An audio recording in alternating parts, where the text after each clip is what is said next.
Assalamualaikum warahmatullahi wabarakatuh. Perkenalkan nama saya Muhammad Farhan Eka Pratama dengan NIM F1D1230037. Baiklah, tujuan saya membuat video ini adalah sebagai tugas tugas ulangan tengah semester dari mata kuliah hidrogeologi dan penyaliran. Baiklah, kali ini saya mengambil judul metode eksplorasi, yaitu bagaimana peran metode geofisika audio-magnetotelurik dalam eksplorasi air tanah. Untuk sumber literatur yang saya ambil ada tiga. Yang pertama ada jurnal Hydrogeology Study in Tongchuan City using the Audio Frequency Magnetotelluric Method. Yang kedua ada Phase Recognition on Shallow Groundwater and Anomaly Analysis using Frequency Selection Sounding Method. Yang ketiga ada eksplorasi air tanah menggunakan metode konfigurasi audio magnetotelurik atau ADMT pada desa Buahan, Kintamani. Baiklah, selanjutnya pendahuluan. Rumusan masalah dari metode kali ini adalah apakah metode audio frekuensi magnetotelurik atau AMT efektif untuk mengidentifikasi struktur bawah permukaan di daerah yang memiliki gangguan elektromagnetik yang tinggi. Elektromagnetik yang tinggi maksudnya adalah di wilayah-wilayah seperti di perkotaan atau di eh, wilayah industri yang memiliki gangguan elektromagnetik yang tinggi, sehingga menyulitkan untuk menggunakan metode audio frekuensi untuk mengetahui eh, air tanah di dalam permukaan tanah. Tujuan dari tujuannya sendiri adalah untuk menganalisis efektivitas metode AMT dalam kondisi medan dengan gangguan elektromagnetik yang signifikan. Hasil dan diskusi. Wilayah studi terletak di zona Weibei Uplift yang merupakan bagian tenggara dari Cekungan Ordos. Area ini dipengaruhi oleh sesar-sesar besar seperti sesar Zhoumingo dan memiliki banyak lipatan, antiklin dan sinklin yang kompleks. Struktur geologi ini mempengaruhi distribusi air tanah karena adanya zona rekahan dan pelipatan yang menjadi jalur aliran air bawah tanah. Air tanah di daerah ini terdiri atas tiga jenis. Yang pertama yaitu air freatik quarter. Yang kedua yaitu air rekahan batuan klastik. Dan yang terakhir yaitu air karst di batuan karbonat.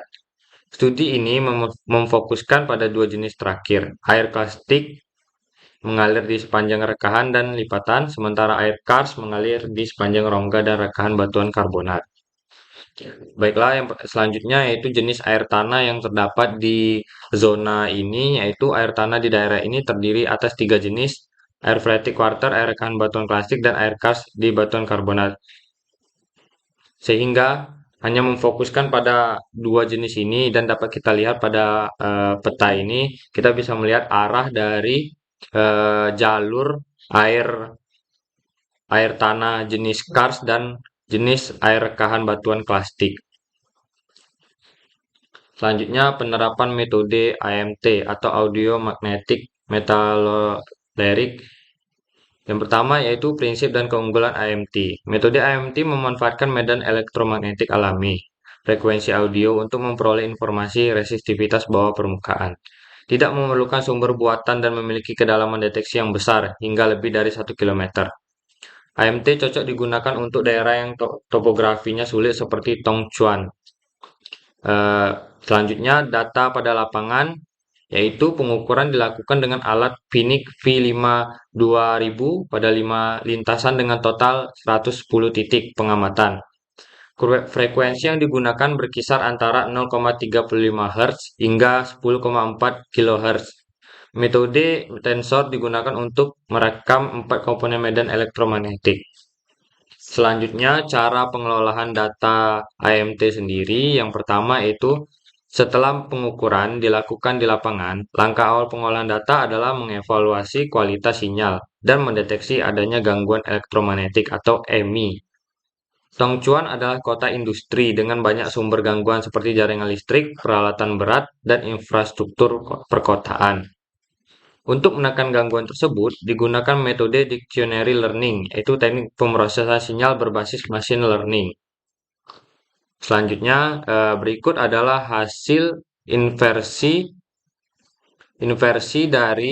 daripada Model resistivitas dua dimensi digunakan untuk kedalaman kurang dari 1 km. Sementara model 3 dimensi menggambarkan distribusi lapisan pembawa air secara volumetrik. Ditemukan bahwa akuifer klasik terkendali oleh ketebalan lapisan pasir dan struktur lipatan.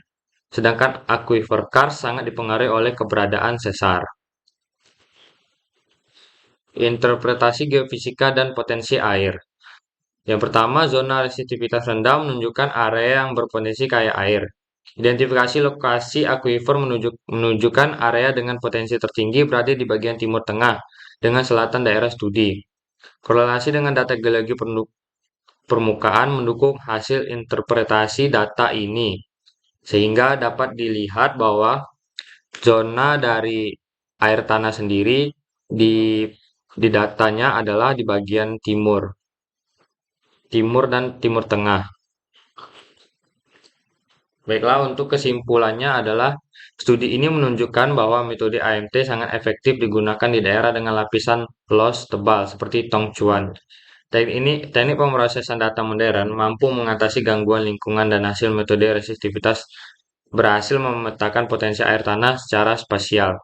Rekomendasi wilayah eksplorasi air berada di bagian timur dan selatan, karena di bagian tersebut adalah bagian zona air itu sendiri.